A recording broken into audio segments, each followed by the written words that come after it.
Bonjour ma famille dans le Seigneur, mes frères, mes sœurs, chers compatriotes du royaume des cieux, j'espère que vous allez bien. Et moi aussi je vais bien par la grâce de Dieu. Je rends grâce au Seigneur pour ce jour nouveau, car c'est lui qui nous a réveillés. Il est merveilleux notre Seigneur, notre Dieu, en ce 12 mars 2021. Hier, j'ai fini de travailler, je suis rentrée chez moi, j'ai vaqué à mes occupations ménagères, à mes occupations parentales. Je suis montée au lit, on va dire, un peu avant 23 heures. Et avant de m'endormir, j'ai ouvert ma Bible. Je suis actuellement en train de lire le livre de Daniel. J'ai lu le livre de Daniel au chapitre 8. Là où on parle de la vision de Daniel concernant le bélier et le bouc. Et je sais que plusieurs d'entre vous, vous avez déjà peut-être lu cette vision de Daniel qui parle du bélier et du bouc. J'ai lu cette vision et ce qui m'a interpellée, c'est que au verset 14, lorsque Daniel a vu cette vision du bouc, du bélier qui se sont battus et ainsi de suite, et après, il a voulu comprendre ce que signifiait la vision. Et il dit au verset 14, nous sommes dans Daniel 8, au verset 14, il dit, et il me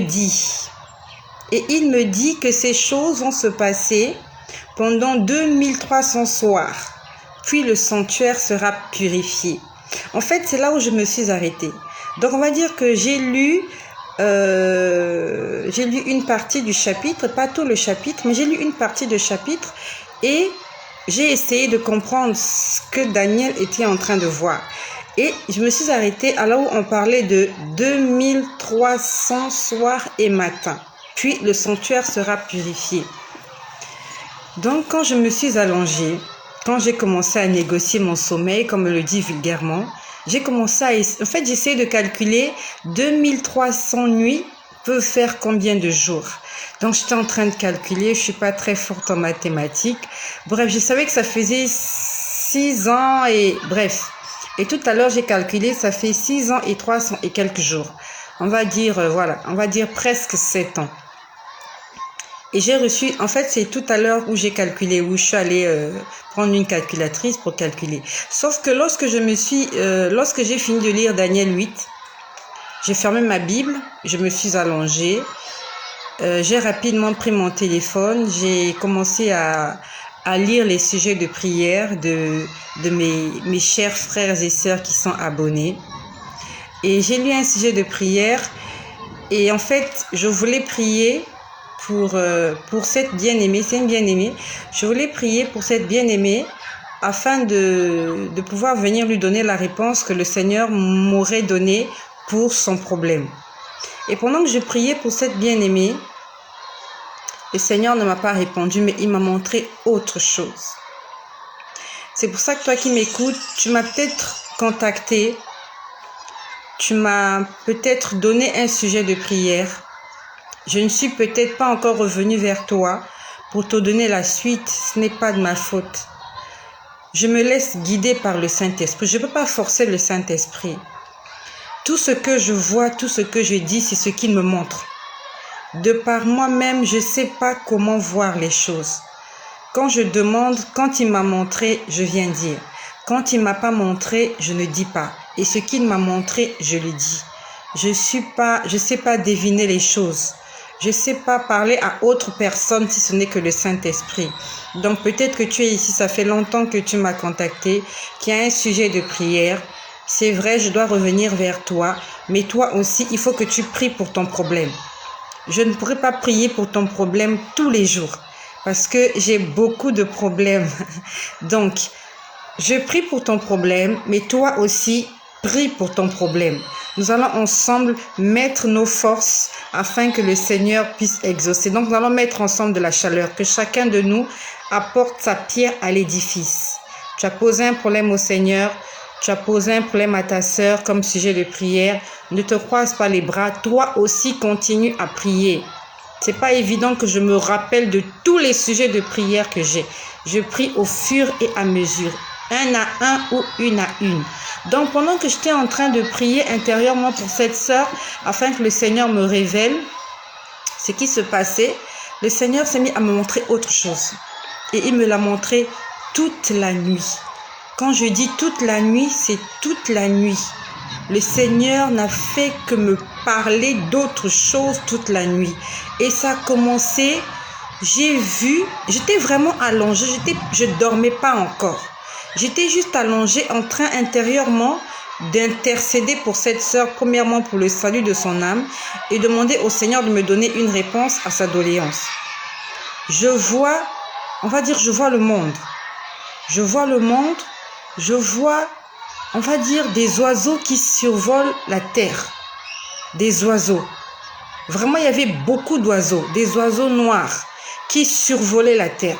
Pour ceux qui sont abonnés, je vous remercie de vous être abonnés et je bénis le Seigneur pour ta vie.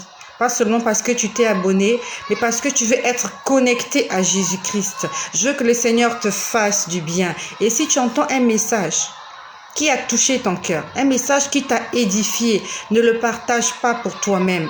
Le Seigneur a dit qu'il y a la moisson qui est là dehors. Il cherche des ouvriers. Si tu as été touché par une parole, ne le partage pas pour me faire plaisir. Pas pour que nous ayons des milliers de vues, mais partage-le parce qu'il y a une âme quelque part qui a besoin d'entendre ces choses comme toi et a besoin d'être fortifiée.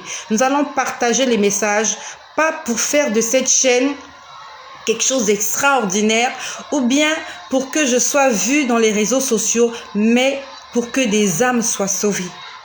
Tu vas partager pour qu'une âme soit sauvée. Si tu partages pour que mon visage soit vu, alors ne le fais pas. Si tu partages pour que cette chaîne soit likée, aimée, ne le fais pas. Faisons-le pour la gloire du Seigneur. Mettons Dieu devant, mettons Dieu au-dessus. Mettons Dieu, que Dieu soit visible, que l'évangile soit visible, pas mon visage, pas ma voix, pas les prophéties, mais le salut des âmes. C'est le salut des âmes qui est la priorité ici. Et si ce message t'a touché, clique sur partager pour sauver une vie. Pas pour que je devienne une fanatique, pas pour que je devienne une star ou une starlette, mais pour que Dieu soit glorifié. Donc le Seigneur me montre la terre, le monde, en train d'être survolé par des oiseaux noirs. Je ne sais pas exactement c'est quelle catégorie d'oiseaux, mais pour ceux qui m'ont suivi, le 8 mars, ce sont les vautours. Les 8 mars, je les ai bien vus, ils étaient très proches. C'était de grands vautours avec de longs becs. Mais là, je les ai vus, on va dire, je les voyais de loin. Ils survolaient la terre, Et quand j'ai vu cette image, je me suis dit, Seigneur, qu'est-ce que ça signifie? Je vois l'image d'une femme en deuil. Quand je dis en deuil, cette femme avait porté un vêtement noir. Elle avait un foulard en pagne sur la tête. Et je sais qu'elle était en deuil. J'ai dit, Seigneur, qu'est-ce que ça signifie? Parce que moi, j'étais en train d'intercéder pour cette bien-aimée qui est abonnée ici. Merci, Denisa. Merci. On partage pas parce que, voilà. Merci pour quelqu'un. Merci, Denisa. Donc, partageons pour la gloire du Seigneur et pour le salut des âmes. Donc, je vois la terre, je vois les vautours. Après, je demande au Seigneur, qu'est-ce que cela signifie? Et le Seigneur me montre une femme, l'image d'une femme endeuillée. Elle avait porté, on me l'a montré en portrait, donc pas tout le corps, juste au niveau de la taille, jusqu'au niveau de la taille. Donc, je vois une maman, c'est une maman que j'ai vue, une maman, on va dire une maman, une mère d'enfant. Elle avait porté un vêtement noir, c'est comme si elle était en deuil, avec un foulard en pagne. Elle avait vraiment attaché son foulard, ça couvrait toute sa tête. On ne voyait pas les cheveux comme moi. Bonjour Pagne d'Or Gabon, ça fait longtemps que je t'ai vu et je suis content de te retrouver aujourd'hui. Ça fait trop longtemps que je t'ai vu Espagne, d'or, Gabon, et que le Seigneur te fasse du bien. Et je te remercie pour le sourire que tu es en train de faire, parce que je suis en train de voir ton gros sourire que tu fais. Je suis en train de là où je suis, je te vois pas, mais je te vois en esprit. Tu es en train de sourire et je te remercie d'avoir fait signe de vie parce que ça fait un moment déjà. Je me posais la question sur toi et le Seigneur a touché ton cœur afin que tu reviennes. Donc, je vois cette maman. Ouais, merci pour ton sourire. Merci beaucoup, c'est vrai, mais oui, c'est vrai, c'est la vérité. Le Seigneur nous révèle tout, hein.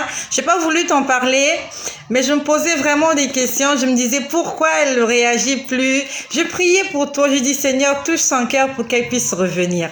Alors, je vois cette maman en deuil. Je vois cette maman en deuil. Je demande au Seigneur qu'est-ce qui se passe. Parce que moi, je priais pour cette bien-aimée. Et après, je vois...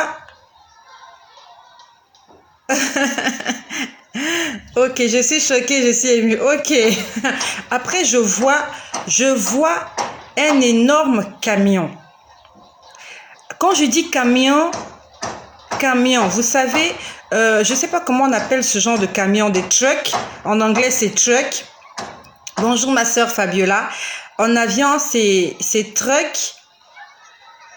Et je ne sais pas comment je peux appeler. Vous savez, les camions qui transportent soit du sable ou de la caillasse. Vous voyez, il y a un endroit, derrière où on peut mettre du sable ou de la caillasse. Quand je parle de la caillasse, ce sont des petites pierres. Et souvent, on voit ce genre de camions dans les documentaires où on parle des mines. Les mines de charbon, ou même ceux qui construisent leur maison. Lorsque tu construis ta maison, que tu as besoin de sable, tu as besoin de caillasse, il y a ce genre de camions-là qui viennent et ils ont un système hydraulique là, il y a le derrière qui se lève et ils déversent la cargaison. C'était ce genre de camion que j'ai vu. C'est vraiment le Seigneur qui me montrait. J'ai vu ce genre de camion et c'était un camion énorme. Quand je dis énorme, il pouvait avoir la taille et la grosseur d'une maison à étage. J'ai jamais vu un camion aussi gros que celui-là. Il était gigantesque.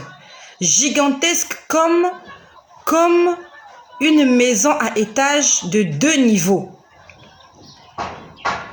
J'ai vu l'image, j'ai dit Seigneur, au fond de mon cœur, j'ai dit Seigneur, qu'est-ce qu'il y a dans ce camion? Pourquoi tu me montres ce camion? J'ai vu le monde qui était survolé par les oiseaux noirs. J'ai vu la maman qui était endeuillée. J'ai vu le camion. J'ai dit, Seigneur, qu'est-ce qu'il y a dans son camion? Parce que je pouvais me voir à côté du camion. J'étais toute petite à côté de ce camion. J'étais minuscule. Le Seigneur a plus... C'est comme s'il a scanné. C'est comme s'il y avait un scanner. Donc, c'est comme si on a scanné ce qu'il y avait dans le véhicule, dans le camion. J'ai vu qu'il y avait des armes.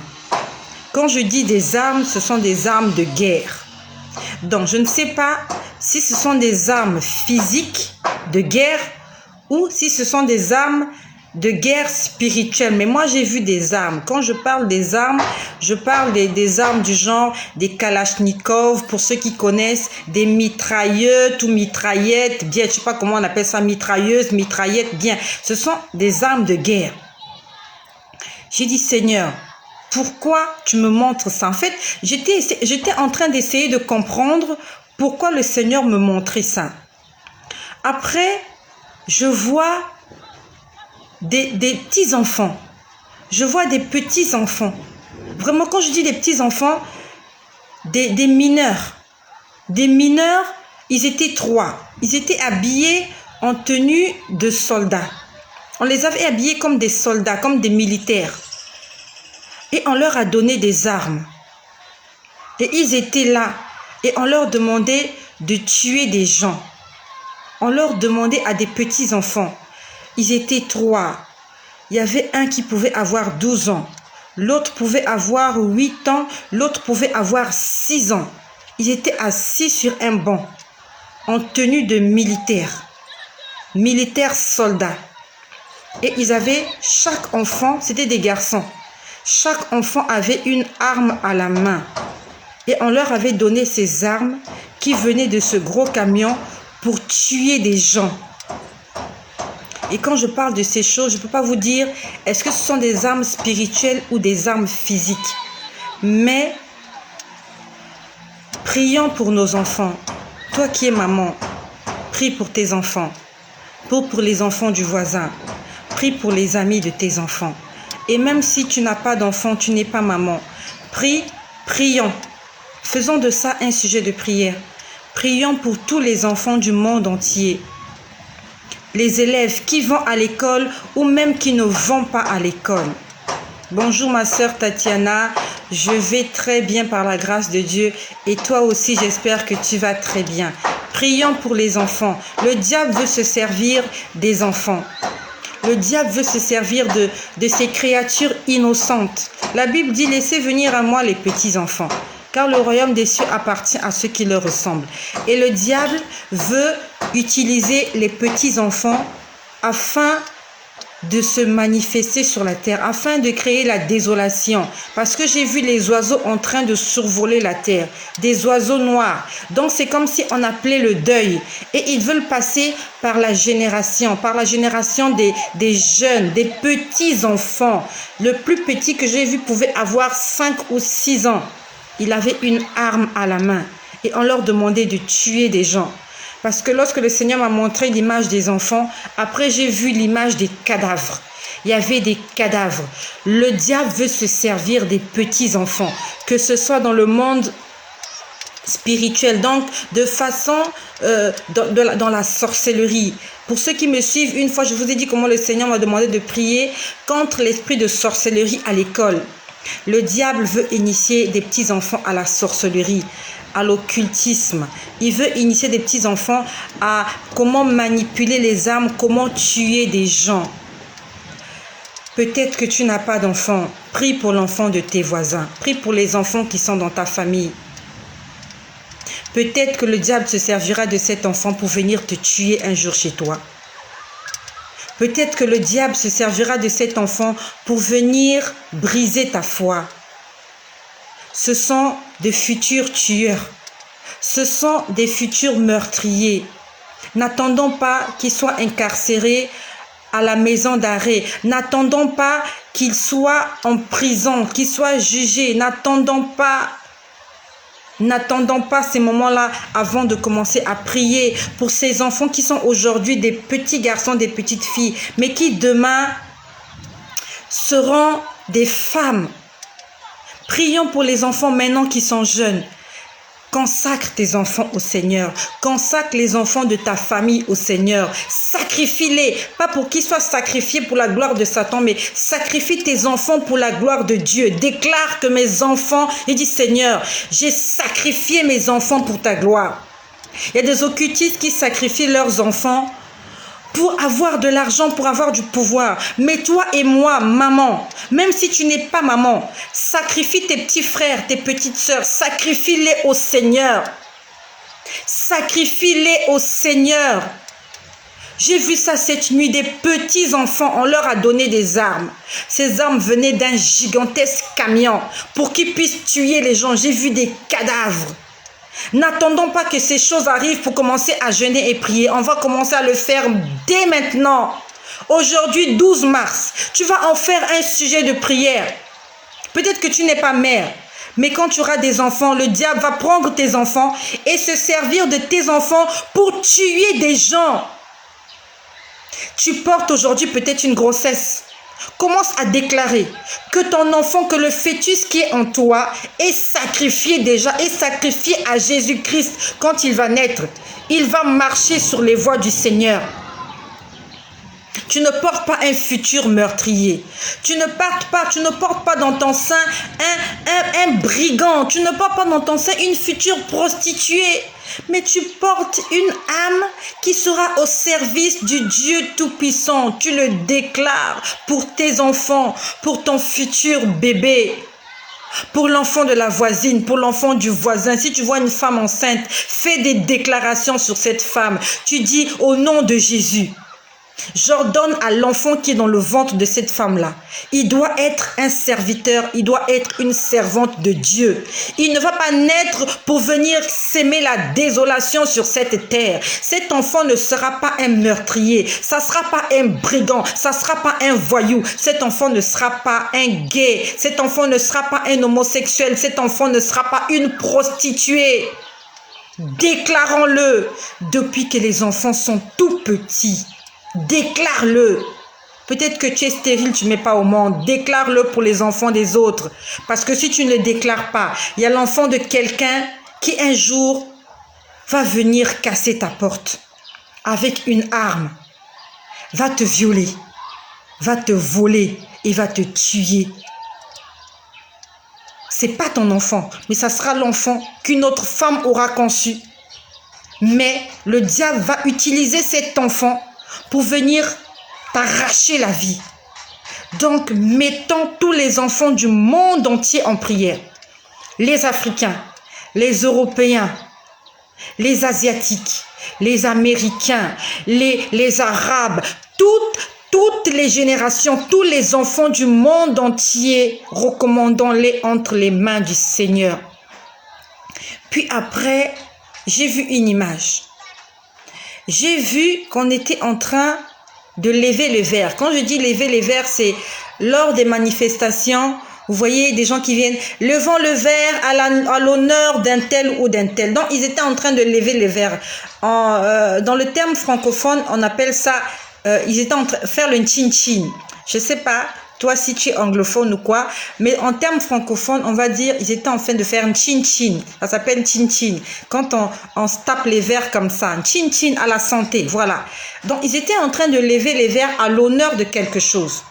Donc, j'ai vu un verre qui était au centre. Je n'ai pas vu qui était en train de faire ça. J'ai juste vu des mains de gens. Il y avait un grand verre qui était au centre. J'aimerais vous faire un dessin, mais je n'ai que deux mains. Trinqué. Merci. Merci Marcel. Ça s'appelle trinqué. Il y a des mots comme ça là qui m'échappent. Merci pour ces sœurs et ces frères qui sont connectés, qui mettent dans le vocabulaire. Sois béni et Marcel. Ils étaient en train de trinquer. Merci. Merci parce que vous suivez. Ils étaient en train de trinquer. À la santé, chin chin. Donc, j'ai juste vu des mains des gens. Il y en avait plusieurs. Au milieu, j'ai vu un verre, un grand verre. On va dire que c'était le verre central. Et autour de ce verre, il y avait plusieurs petits verres qui étaient en train de trinquer. Et sur le verre central, j'ai pas vu les visages des gens. Ça s'est passé dans l'obscurité. Donc le Seigneur m'a montré toutes ces choses-là. Ça s'est passé dans l'obscurité. Ils étaient en train de trinquer. Donc ils étaient en train de fêter. Ils étaient en train de boire en l'honneur de quelque chose. Il y avait un verre central au milieu. Il y avait plusieurs petits verres, on va dire comme des flûtes. Quand je parle de flûtes, ce sont des verres de champagne. Et les gens étaient venus trinquer contre ce grand verre. Et le grand verre était au milieu. Et ce qui est choquant, c'est que j'ai vu une main qui a pris un serpent.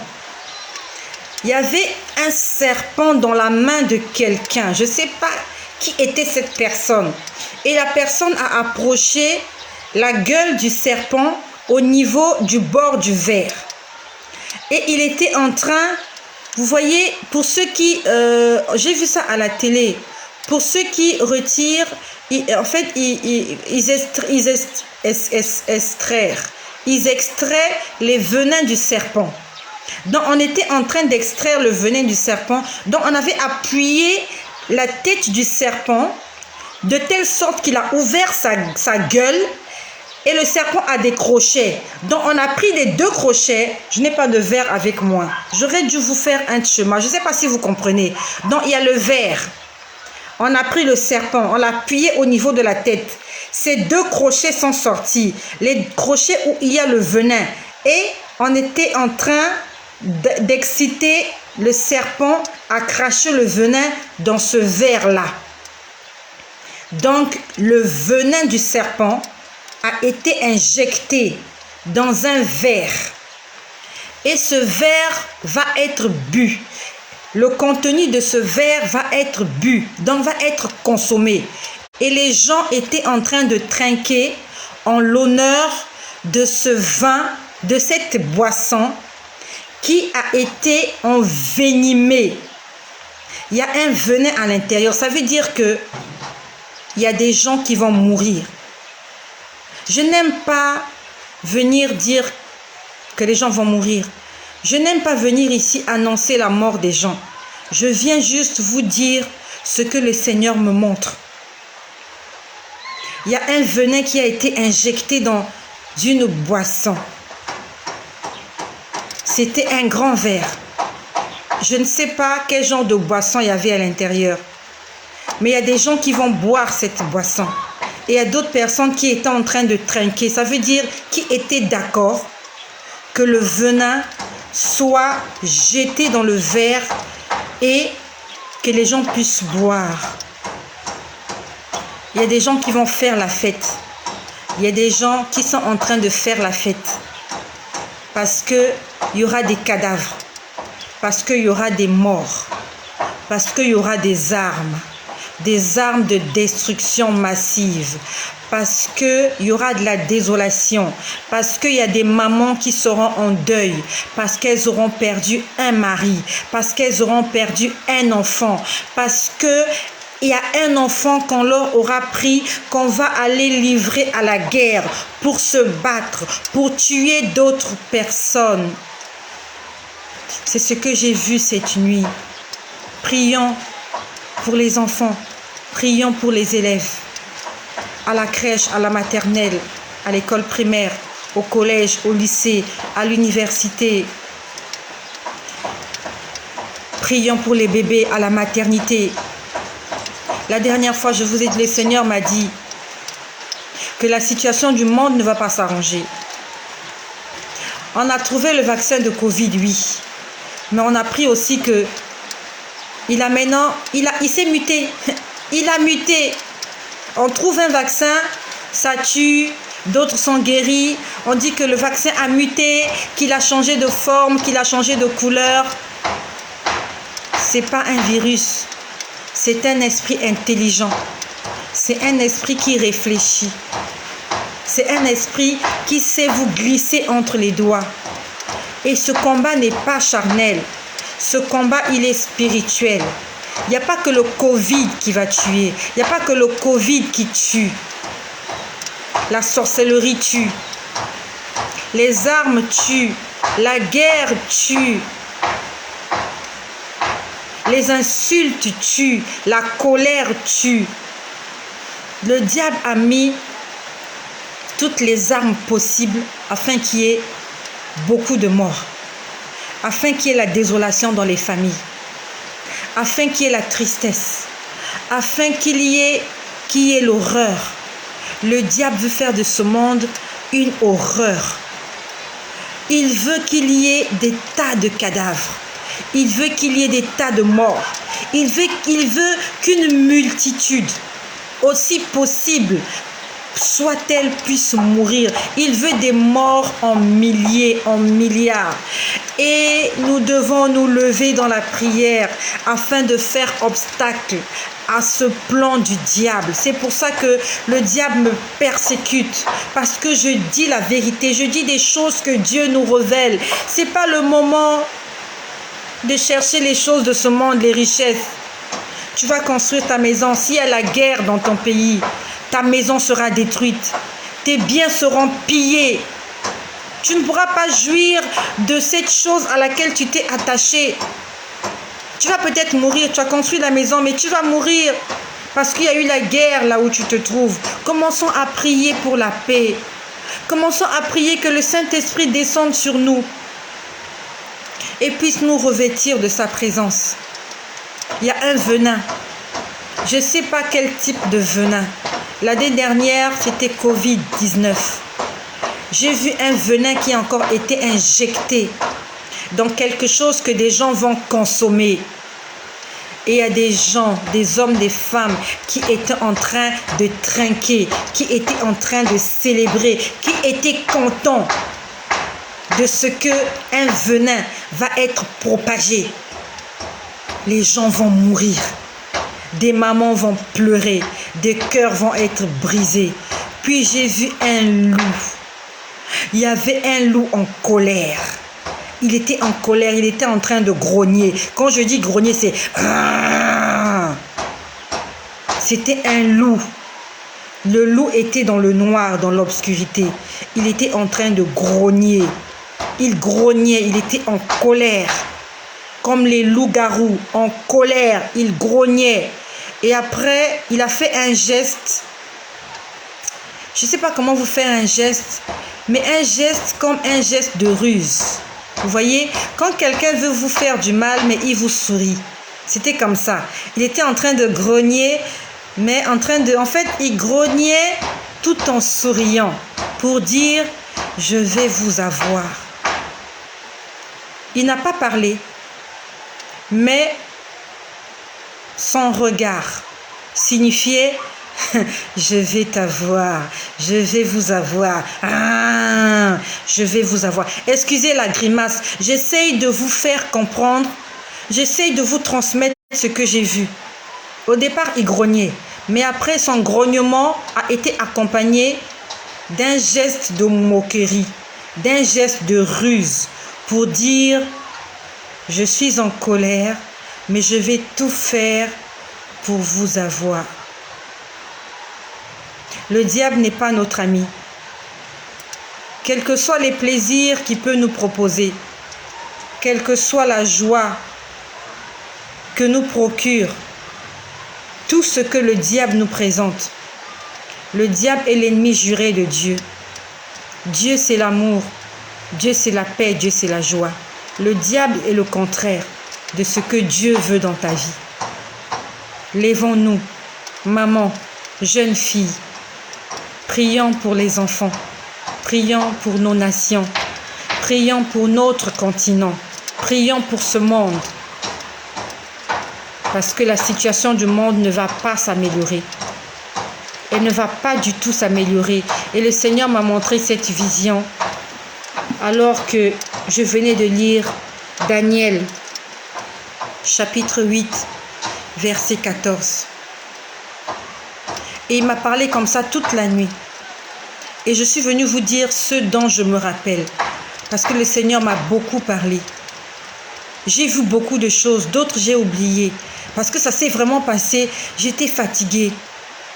Je dors, je me réveille, il monte. Je dors, je me réveille, il monte. Toute la nuit. Toute la nuit. Et dans la nuit, je me suis réveillée. J'étais en train de dire, Saint-Esprit, remplis-nous de ta présence, de ta puissance. Saint-Esprit, remplis-nous. Et après, j'ai entendu deux choses audibles.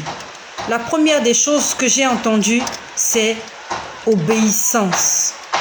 J'ai entendu obéissance. Le Seigneur nous demande d'obéir à sa parole. Soyons des hommes et des femmes obéissants à la parole de Dieu, obéissant à cette parole, afin d'échapper aux griffes de l'ennemi, afin que nos enfants échappent aux griffes de l'ennemi. Je ne sais pas combien d'enfants tu as, moi j'en ai 5. Peut-être que tu en as un seul, peut-être que tu en as 2, 3. Offrons nos enfants en sacrifice à l'Éternel. Et peut-être que tu n'as pas d'enfants. Prie pour les enfants du monde entier. Que le diable ne se serve pas de ces créatures que Dieu a créées pour s'aimer la désolation sur cette terre. J'ai entendu obéissance. Après, je me suis levée. J'ai fait un tour dans la salle de bain. J'ai entendu audiblement des hommes et des femmes vont adorer. J'ai entendu la déesse. Je ne sais pas si c'était la bête qu'on m'a dit ou la déesse, mais moi j'ai entendu la déesse. Peut-être que j'ai mal entendu, mais je ne dormais pas. J'étais allée dans la salle de bain, dans la nuit. J'ai entendu des hommes et des femmes vont adorer la déesse ou la bête, quelque chose de ce genre. Toi qui m'écoutes, si Dieu est en train de nous parler, c'est peut-être pour te prévenir. pour te dire attention. Attention. Que nous serons témoins de ces choses. Peut-être que tu seras témoin de ces choses. Est-ce que tu vas adorer la bête? Si Jésus revient, que tu es resté, est-ce que tu vas adorer la bête ou la déesse? Moi j'ai entendu déesse. Ça ressemblait à déesse. La déesse. Je ne sais pas de quelle déesse il s'agit. Ou est-ce que c'est la bête? Je ne sais pas. Est-ce que tu vas adorer la bête? Ou bien est-ce que tu adores déjà la bête? Attention. Le Seigneur est en train de nous parler. Pas seulement à toi, à moi aussi. Il m'a dit obéissance. J'ai entendu d'abord obéissance. Après, j'ai entendu des hommes et des femmes vont adorer la bête.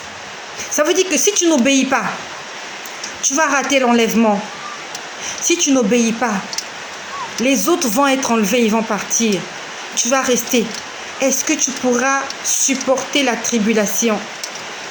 Est-ce que tu pourras supporter les souffrances que vont t'infliger le diable, ces démons, pendant 2300 jours? 2300 jours et nuits. Daniel 8, verset 14. 2300 jours de souffrance, de lamentation, de brûlure, de faim, de soif. Est-ce que tu pourras supporter? Tu n'arrives même pas à jeûner une journée. Est-ce que tu pourras supporter 2300 jours de souffrance? Parce que j'ai entendu obéissance. Après, j'ai entendu des hommes et des femmes vont adorer la bête. Fais tout pour ne pas rater l'enlèvement. Faisons tout. Ça va se passer bientôt. Bientôt. Bientôt, ça va se passer. Si tu n'es pas un enfant obéissant, tu vas rater l'enlèvement. Jésus viendra.